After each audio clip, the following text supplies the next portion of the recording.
Já, komið sæl. Þetta Ingibjörg Halldórsdóttir hérna aftur. Það vill þannig til að það ýmislegt að gerast í ramma mannvirkjalaga og byggingarreglugerðar þessa dagana. Það hefur verið þannig núna nýlega að lögum mannvirki var breytt vorið 2018 og í kjölfarið á því var gerð breyting á byggingarreglugerð sem tók gildi rétt fyrir áramót 2018-2019. Þannig að það eru svona nokkur atriði sem ég hef verið að fara yfir á glærum, þessum fyrstu 2 glærupökkum mínum sem eru aðeins breyttar og mér langar að segja frá þessum nýjustu breytingum.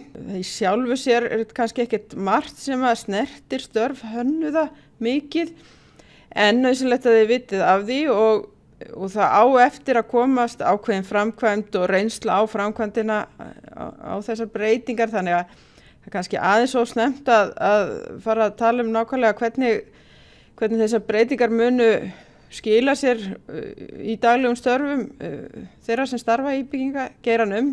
En ég ætla allavega svona eins og ég segja ykkur frá þessum breytingum þannig að þið vitið af þeim og þið lesið þá þessa fyrstu 2 glærupakka með þetta í huga.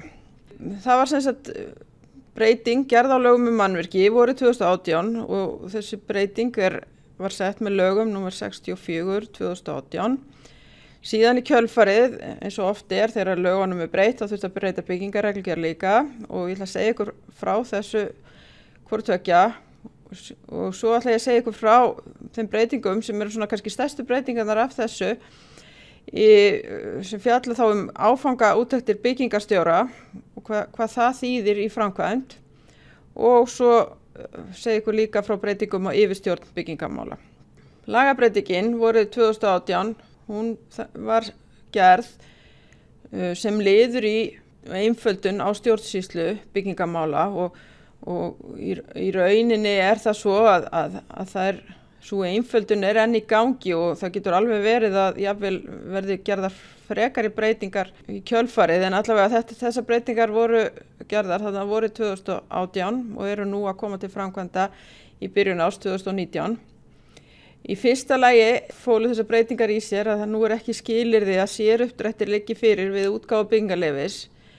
Það er rauninni samkvæmt lögunum nægjanlegt að þeir liggi fyrir áður en vinna við viðkomandi verkþátt hefst. Það var þannig í lögunum frá 2011, þessum tók gildi 1. janúar 2011, að til að mega gefa út byggingarleyfi þá þurfti byggingafulltrúi að vera búinn að stimpla og fá og stimpla bæði aðaluppdrætti og séruppdrætti. Í framkvæmd hefur þetta reynst erfitt og hefur þurft að veita undanþágur frá þessu sérstaklega hvað varðar séruppdrættina. Og það eru að verða breytingar á byggingatíma og svo framvegis. Þannig að þetta hefur rauninni þessi breyting sem var lögfest 1. janúar 2011 og svona ekki að öllu leyti komið að fullu til framkvæmda. Þetta er svona góð áform og svona full gild að menn fari ekki að hefja framkvæmdir fyrir en búið að fullhanna mannvirki en í raunveruleikanum þá það kannski ekki alveg raunhæft og þess vegna í rauninni vikið frá þessu aftur að þetta sé lagaskylda. Núna eru lögin þannig að það þarf að skila inn aðaluppdráttum og þeir þurfa að vera samþykktir þegar byggingarleyfið gefið út. En það nægir að séruppdrættirnir séu komnir inn og stimplaðir og samþykktir áður en að menn byrja viðkomandi verkþátt sem þá teikningarnar. Það ennþá þannig að það bannað að framkvæma, bannað að leggja lagnir eða þess aftar nema samkvæmt samþykktum teikningum. Það óbreytt en það í rauninni þetta að tímamörk skilana aðeins færð þannig eins og ég segi það þarf ekki að vera búið fullhanna mannvirkið þegar byggingarleyfið gefið út það nægir að aðaluppdrættirnir liggi fyrir. Síðan líka aðeins einföldun svona í ljósi framkvæmdarinnar og svona raunveruleikans að það nægir að það séu komnar uppáskriftir eða ábyrgðar yfirlýsingar tiltekinna iðnmeistara. Það húsasmíðameistara, múrarameistara, pípulagningameistara og rafvirkjameistara sem áður byggingarleyfið gefið út. Aðrir meistarar, það nægir að fá uppáskrift þeirra eða ábyrgðaryfirlýsingu svokallaða bara áður en þeir hefja sína verkþætti. Það hefur verið gagnrýnt til dæmis að þau þurfi uppáskrift málarameistara strax við útgáfu byggingarleyfis svo líða kannski 1-2 ár þangað til í rauninni hann kemur að verkinu og þá kannski hafa breyst forsendur og menn vilja kannski skipta við ykkur aðra og svo framvegis, þannig að þetta svona verið að taka tillit til þessa en eðlilega eru ákveðnir meistarar sem að verða að koma að framkvæmdum frá upphafi og það áskilið sem sagt að ábyrgðaryfirlýsing þeirra liggi fyrir áður en byggingarleyfið er gefið út og það ekki fyrir en byggingarleyfið hefur verið gefið út sem að má hefja framkvæmdir. Síðan ein, svona myndi ég segja að vera langstærsta breytingin í þessum lagabreitingum sem hafa átt sér stað nýlega. Það að það verður sem sagt meginreglan að byggingarstjórar framkvæmi áfangaúttektir og þetta tók gildi 1. janúar 2019. Áður var það að meginstefnu til byggingarfulltrúi sem framkvæmdi áfangaúttektir og þá verður að tala svo, til dæmis steypuúttektir eða bara allar þessar úttektir sem að byggingarfulltrúi hefur verið að mæta á verkstað. Núna það sem sagt orðið meginreglan að það byggingarstjórinn sem framkvæmir þetta. Það var áður heimild fyrir byggingarstjóra til að framkvæma svokallaðar eigin úttektir og nú búið að útvíkka þetta ákvæðið þannig að í rauninni þetta orðið meginreglan þessar eigin áfangaúttektir byggingarstjóra. Það samt ekki þannig að byggingarfulltrúi sleppi alveg tökunum af framkvæmdaeftirlitinu. Það sjálfsögðu mjög mikilvægt að opinbert eftirlit sé áfram til staðar á framkvæmdatíma. En þá það sem sagt framkvæmt sem meira svona úrtakseftirlit. Það er ekki þannig að byggingarfulltrúi þurfi alltaf að mæta í allar úttektir heldur. Hann getur sem sagt valið hvaða úttektir hann fer í og það gert ráð fyrir því að Mannvirkjastofnun skilgreinir nánar hvernig í rauninni þetta úrtak á sér stað, hvernig velur byggingarfulltrúi þær úttektir sem hann fer í. Og það gert ráð fyrir því að bæði getur þetta orðið svona slembiúrtakt bara það sem að byggingarfulltrúi velur að handahófi ykkur að mæta á verkstað og framkvæma áfangaúttektir. En einnig þarf líka gert ráð fyrir að byggingarfulltrúi fylgist með skráningu byggingarstjóra á áfangaúttektum og beri saman við framvindu verksins og þannig að það gert ráð fyrir því að ef byggingarfulltrúi til dæmis verður var við það að hús nánast að fullu risið og ekki einn einasta áfangaúttekt hefur verið skráð hjá byggingarstjóra, þá hann ekki að rækja þetta hlutverk sitt og ástæða fyrir byggingarfulltrúa til þess að skoða það mjög ítarlega og það gert ráð fyrir því að þetta eftirlit byggingarfulltrúa fari að mestu fram í gegnum rafræna byggingagátt Mannvirkjastofnunar en einnig með athugunum á vettvangi. Á því að þetta tók bara gildi 1. janúar 2019 og eftir að koma í ljós hvernig framkvæmdin nákvæmlega verður á þessu. En þetta mikil breyting fyrir byggingarstjórana. Nú þeir orðnir svolítið meira ábyrgir fyrir þessu framkvæmdaeftirliti og geta þá líka setið í súpunni ef þeir sinna ekki því eftirliti. Og eins og ég segi það svona þá byggingarfulltrúin að hafa eftirlit með að byggingarstjóra ræki þetta hlutverk sitt. Síðan í þessum lagabreitingum líka skert á eftirlitshlutverki Mannvirkjastofnunar með störfum hönnuða byggingarstjóra og iðnmeistara og það Mannvirkjastofnun sem gefur út löggildingar og starfsleyfi fyrir þessa aðila og þar af leiðandi hefur svo sem stofnunin verið með eftirlit með starfsemi þeirra en það svona gert ítarlegra hvernig það eftirlit á að fara fram og þetta hangir svolítið saman með þessum til dæmis með því að fela byggingarstjórum framkvæmda áfangaúttekta það svona verið að treysta aðilum til að sjá meira sig sjálfir en þá þarf líka þurfa að vera til ströng úrræði ef menn uppfylla ekki skyldur sínar. Þannig að hugsunin svo að einfalda eftirlitið og svona láta menn kannski að sumu leyti meira í friði en ef að kemur í ljós að þeir séu ekki að vinna vinnuna sína og gera það sem þeir eiga að gera samkvæmt lögunum að þá séu ströng úrræði og Mannvirkjastofnun geti í verstu tilfellum jafnvel svipt menn starfsleyfum til þess byggingarstjóra sem ekki framkvæmir áfangaúttektir eins og ná að gera. En þetta eitt af því sem að Mannvirkjastofnun á eftir að móta meira og setja verklagsreglur og nákvæmlega hvernig framkvæmt þess á að vera því það gert ráð fyrir því að þetta eftirlit sé eins fyrirsjáanlegt og hægt þannig að sé ekki verið að koma í baki á mönnum heldur menn viti fyrirfram hvernig eftirlitinu háttað og þá geti hönnuðir byggingarstjórar og iðnmeistara sem vilja standa sig bara gert það og þurfa þá ekki að hafa neinar áhyggjur af þessu eftirlitshlutverki. Það líka í þessum lögum aukin áhersla á að byggingareftirliti eigi að vera áhættumiðað. Þessu stýrt í gegnum skoðunarhandbækur og skoðunarlista Mannvirkjastofnunar og það er búið að opna á það að það sé hægt að hafa mismikið eftirlit eftir til dæmis bara hversu samfélagslega mikilvæg mannvirkjagerðin hversu flókið mannvirkið og svo framvegis. Og þetta á alltaf verið í höndum Mannvirkjastofnunar að stýra í gegnum skoðunarhandbækur og skoðunarlista. Eins til dæmis bara getur tíðni úrtaksskoðana verið mismikil eftir umfangi mannvirkjagerðarinnar. Og lykillinn að þessari yfirsýn Mannvirkjastofnunar og svona þessari stýringu á eftirliti rafræn byggingagátt Mannvirkjastofnunar. Það er nauðsynlegt að eftirlitið og sé framkvæmt og skráð rafrænt þannig að Mannvirkjastofnun geti fylgt síðan sínum ákvörðunum eftir og fylgst með í rauninni hvað að gerast frá degi til dags. Byggingarreglugerðin, í kjölfar þessara lagabreytingar sem átti sér stað vorið 2018, þá þurfti að breyta byggingarreglugerð til samræmis og það svona aðeins þá alltaf þannig að rammin í lögunum og síðan kemur svona ítarlegra í reglugerðinni og það var þessi lagabreyting var útfærð ítarlegar í 8. breytingu byggingarreglugerðar sem tók gildi rétt fyrir áramót 2018-19 og hún númer 1278 frá 2018 sem þýðir að það núna búið að breyta byggingarreglugerðinni 8 sinnum frá 2012 sem nú töluvert mikið. En á Mannvirkjastofnunar núna hægt að nálgast samsetta útgáfu byggingarreglugerðar með öllum þessum uppfærslum. Þannig að hvet ykkur til þess að nota þá útgáfu þegar ef það farið inn á reglugerð.is þá þetta ansi miklum bútum. En varðandi þessa stærstu breytingu sem átti sér stað núna áramótin 2018-19 að byggingarstjórar framkvæmi núna áfangaúttektirnar.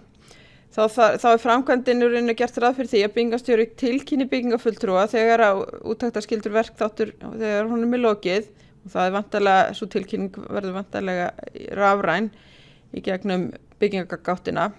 Og byggingarstjóri honum alltaf skylt að vera viðstaddur úttektir, hann í rauninni að framkvæma úttektina.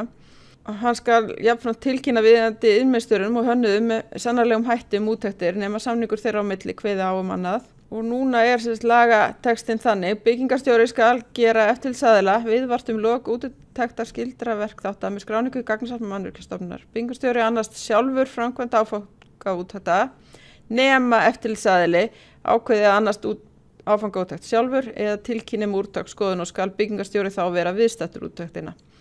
Hann skal jafnframt tilkynna viðeigandi iðnmiðstjórum og hönnuðum með sannarlegum hætti allar úttektir nema samningur þeirra á milli kveði á annað. Svona lagagreinin. Þetta þýðir í raun í framkvæmd að byggingarstjórið þarf að skrá í gagnasafn Mannvirkjastofnunar eða byggingargáttina að verkþátturinn sé tilbúin til úttektar. Byggingarfulltrúi lætur hann þá vita ef úttekt hefur lent í úrtaki og í slíkum tilvikum þá mæti byggingarfulltrúi eða skoðunarstofa á staðinn og framkvæmir úttektina en byggingarstjórinn þarf þá samt að vera viðstaddur og eftir atvikum iðnmiðstararnir. Ef úttektin lendir ekki í þessu úrtaki þá bara framkvæmir byggingarstjórinn sjálfur úttektina og byggingarfulltrúin mætir ekki en iðnmiðstarar og hönnuðir látnir vita og geta óskað eftir að vera viðstaddir. Og byggingarstjórinn hann framkvæmir þá úttektina bara eins og hinn opinberi eftirlitsaðili, hann bara með sinn skoðunarlista sem Mannvirkjastofnun hefur gefið út og skráir niðurstöður í gagnasafn Mannvirkjastofnunar og hann fær út úr þessu þegar hann búinn að fara eftir skoðunarlistanum og framkvæma úttektina þá fær hann í rauninni senda í tölvupósti úttektarskýrslu sem hann vistar svo inn í sitt gæðakerfi.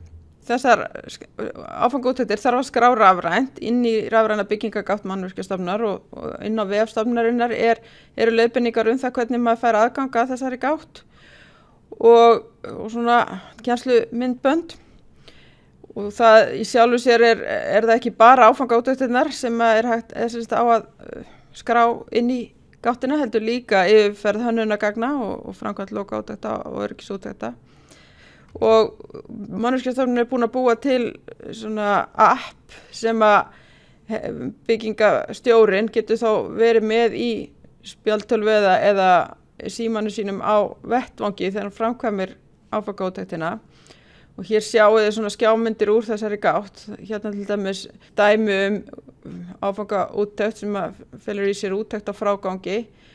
Og þá eru þess að bara hérna skoðunaratriði sem byggingarstjóri fer yfir lið fyrir lið, sumt á ekki við og fyrir þessa úttekt og þá getur hann bara merkt við, á ekki við. Þess að þegar maður smellir á hér þá fær maður upp þennan glugga hérna, eða hérna er þessi frágangur vindvarnalaga, þá er þetta hérna frágangur vindvarnalaga og viðmiðunargögnin eru hönnunargögn og hvað skal kanna, að hönnunargögn sé á staðnum og eftirfarandi sé í samræmi með hönnunargögn og fyrirliggi staðfesting á efnisvali og svo framvegis. Ef þetta svo lokið á náttúrusenda þá hakar byggingarstjórinn við hér og þá bara fer hann aftur í þennan hérna lista og ef þetta á ekki við þá líka er hann aftur hér og þá strikast viðkomandi skoðunar þáttur út, en ef það er athugasemd gerð þá kemur nýr gluggi þar sem eru tilgreindar athugasemdirnar. Og þegar byggingarstjóri er búinn að fara yfir alla úttektina þá getur hann lokið henni og eins og segja að hann fær skoðunar skýrslu. Sama á við samskonar uppsetning er fyrir yfirferð hönnunargagna sem hönnuðir í rauninni geta nota til að yfirfara sín verk þó að þeir síðan sé eins og lögin er í dag að byggingafulltrúi fari alltaf yfir hönnunargagnin sjálfur eða með skoðunarstofu. En þá er alveg hægt að nota þetta til að tékka sig af. Þetta er í sjálfu sér þau skoðunaratriði sem að opinbera eftirlitið mun fara eftir. Varðandi áfangaúttektirnar og það er að meginstefnu til frá byggingafulltrúa til byggingarstjóra hefur öllum líkundum mikil áhrif á ábyrgð byggingarstjórana og hann er orðinn með miklu umfangsmeira eftirlitshlutverk og það má alveg gera ráð fyrir því að þetta geti komið síðan ef að byggingarstjóri til dæmis tekur út verkþátt án athugasemda sem síðan kemur ljós að var ekki í lagi, þá er alveg hægt að ímynda sér að byggingarstjóri verði talin hafa sýnt af sér einhvers konar sök og beri þar með bótaábyrgð ef að þetta leiðir til tjóns. En þetta og svo sem allt eftir að koma í ljós hvernig dómstólar líta á þetta, en allavega er svona mín ráðlegging til byggingarstjóra að sinna þessi hlutverki vel og skjalfesta það með vandlegum hætti. Síðan að lokum voru þær breytingar gerðar 1. janúar 2019 að yfirstjórn bygginga- og brunamála færðist frá umhverfis- og auðlindaráðherra til félagsmálaráðherra. Og þá rafmagnsöryggismálin einnig sem er í rauninni byggingamál eða svona að einhverju leyti allavega. Þannig að þessi málaflokkur er núna komin í nýtt ráðuneyti og Mannvirkjastofnun heyrir þar að lenda undir félagsmálaráðuneyti sem þá flutt þá frá umhverfis- og auðlindaráðuneyti og þessu fylgir það sem er kannski að einhverju leyti galli að skipulagsmálin þau eru áfram hjá umhverfis- og auðlindaráðherra, þannig að nú eru skipulagsmál annars vegar og byggingamál hins vegar í sitt hvoru ráðuneytinu og það þekki það allir sem að starfa í þessum geira að þetta eru auðvitað náskyldir málaflokkar en hins vegar eru skipulagsmál mjög stórt umhverfismál þannig að það er skiljanlegt að sá málaflokkur sé áfram hjá umhverfisráðuneytinu og þetta er svo sem alveg þekkt fyrirkomulag annar staðar í öðrum löndum. Og þá lítur þessi mynd sem er annar staðar í glæru pakkanum þá svona út að það er sem sagt félagsmálaráðherra sem fer með yfirstjórn þessara byggingamála og eða mannvirkjalagana og byggingarreglugerðar.